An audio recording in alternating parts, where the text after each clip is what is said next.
withholding judgment. They haven't figured it out yet. Now, the CIA is denying this, denying that they pressured their analysts. Let's go through the denial. It's kind of a non-denial denial in a way. At CIA, we are committed to the highest standards of analytic rigor, integrity, and objectivity. No, you're not. More on that in a moment. And then there's this. They say they did not pay. We do not pay analysts to reach specific conclusions. That was part of the allegation, that money was actually on the table. Well, you do not pay, but you do pay them salaries. And look, I don't believe them. I mean, these are the people who got it wrong about weapons of mass destruction in Iraq. That is, you know how many people did die? How many Iraqis died? How many American soldiers and Marines died, right?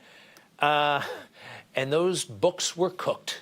The intelligence books were cooked because Vice President Cheney wanted a certain... When the boss wants something, the boss gets something. Do you remember when Colin Powell went to the United Nations to make the case? The guy on the right, that's Mr. Negroponte, the bald guy. He was the UN ambassador. And that man that we're pushing in on, that is George Tenet, the CIA director. What were his words about weapons of mass destruction in Iraq? He famously said it was a slam dunk. This is a slam dunk case for weapons of mass destruction. So I think we should all be incredibly skeptical of the CIA. They couldn't predict 9/11. I mean, the entire system was basically on red alert, right? I mean, there were so many warnings coming through, but the CIA was asleep. They were asleep. There was a memo. A memo came down, and it said, well, the headline was, Bin Laden determined to strike in the United States. This came out in August. FBI information indicates patterns of suspicious activity in this country consistent with preparations for hijackings. What else? FBI investigating a group of Bin Laden supporters in the U.S. planning attacks with explosives. Again, that was before 9/11. What happened? Do you remember any significant delays at the airport because of increased security? No, there was nothing like that.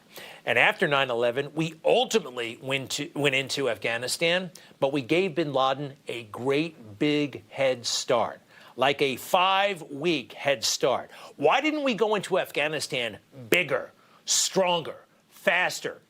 Well, maybe, just maybe, it's because at the first Bush cabinet meeting, the first cabinet meeting of George W. Bush, according to the Treasury Secretary, he said out loud, we're going to go to Iraq. We're going to invade Iraq. The boss and Dick Cheney and the rest, they wanted to go to Iraq. And guess what? The boss got those weapons of mass destruction. He got somebody over there to say there was weapons of mass destruction in Iraq. So there's reason for healthy skepticism. And, of course, the latest commercials. Nothing about me was or is tragic. I am perfectly made. I can wax eloquent on complex legal issues in English while also belting Guayaquil de mis amores in Spanish. I can change a diaper with one hand and console a crying toddler with the other. I am a woman of color. I am a mom. I am a cisgender millennial who's been diagnosed with generalized anxiety disorder. And exactly not the kind of person I want working at the CIA with their generalized anxiety disorder. This is a recruitment ad for the Central Intelligence Agency. It looks like they're recruiting for a special ed middle school or something like that for counselors who understand, I don't know, but that shouldn't be, right? And here's something else. More recently, the Central Intelligence Agency, the director there is a guy named Burns, William Burns. You know what he was doing while he was at the State Department, the last big job he had? Hanging around with, yes, Jeffrey Epstein. We have this. He's admitted it. And this is after Jeffrey Epstein had already been convicted of molesting children. They first met in Washington, and then Mr. Burns visited Epstein's townhouse in Manhattan. Yep, that happened. Next, please. The director did not know anything about him. How is that? How did the CIA guy not know about Jeffrey Epstein? But I did, by reading the newspaper. Epstein offered general advice on transition to the private sector. Do you believe that?